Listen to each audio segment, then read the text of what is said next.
C'est la saison où tout le monde doit reconnaître la souveraineté de Dieu. C'est la saison où tout le monde doit savoir que la folie de Dieu est plus sage que les hommes et la faiblesse de Dieu est plus forte que les hommes. Et Dieu a choisi les choses folles du monde pour confondre les sages et les choses faibles du monde pour confondre les fortes. C'est la saison où toutes les créatures doivent savoir que c'est le Créateur qui contrôle sa création. Oui, il contrôle sa création. C'est la saison où l'homme doit reconnaître leurs limites. C'est la saison où tous les humains doivent savoir combien ils sont fragiles. C'est la saison où l'orgueilleux doit rechercher l'humilité. C'est la saison où nous devons savoir que toutes les choses du monde sont passagères. C'est la saison où toutes les nations doivent fixer leur regard vers le Très-Haut afin d'obtenir le secours qui vient de la montagne de l'Éternel.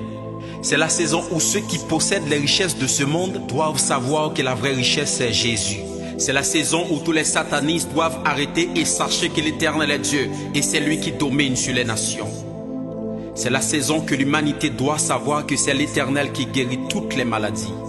C'est la saison où tout le monde doit savoir que la vraie protection vient de Dieu, car celui qui veille sur Israël ne sommeille ni ne dort. C'est la saison de savoir que celui qui demeure sous l'abri du Très-Haut repose à l'ombre du Tout-Puissant. C'est la saison où nous devons savoir que l'argent n'achète pas tout. C'est la saison où toute l'humanité doit savoir que c'est Dieu qui contrôle les temps et les circonstances. C'est la saison où le monde doit savoir que ce n'est ni par la force, ni par la puissance, mais c'est par mon esprit, dit le Seigneur.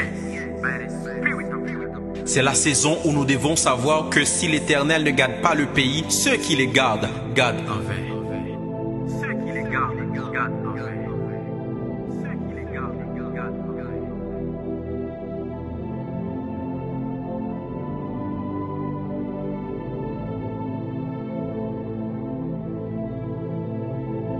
C'est la saison où l'Église doit passer à l'autre bord. C'est la saison où l'Église doit faire connaître la puissance infiniment variée de Dieu. C'est la saison de satisfaire le désir de la création qui s'attend depuis des décennies la manifestation des fils de Dieu. C'est la saison où nous devons démontrer que celui qui est en nous est plus fort que celui qui est dans le monde.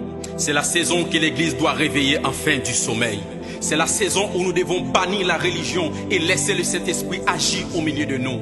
C'est la saison où nous devons savoir que le plus important, ce n'est pas de s'attacher à une église ou à un homme de Dieu, mais à Dieu. C'est la saison où nos prédications ne doivent pas reposer sur des discours persuasifs de la sagesse humaine, mais sur une démonstration d'esprit et de puissance. C'est la saison de la manifestation des étoiles. C'est la saison où les chrétiens doivent impacter dans tous les secteurs de la société, être un ingénieur, un avocat, un médecin, un ministre, un sénateur et même un président.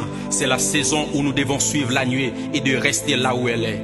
C'est la saison où nous devons savoir que le Dieu qui répond par le feu, c'est lui le véritable Dieu. Oui, c'est lui le véritable Dieu. Oui, c'est lui le véritable Dieu. C'est lui le véritable Dieu. C'est la saison où nous devons prêcher la bonne nouvelle du royaume au monde entier sur toutes les plateformes et gagner des âmes pour Jésus. Oui, c'est la saison. Oui, c'est la saison.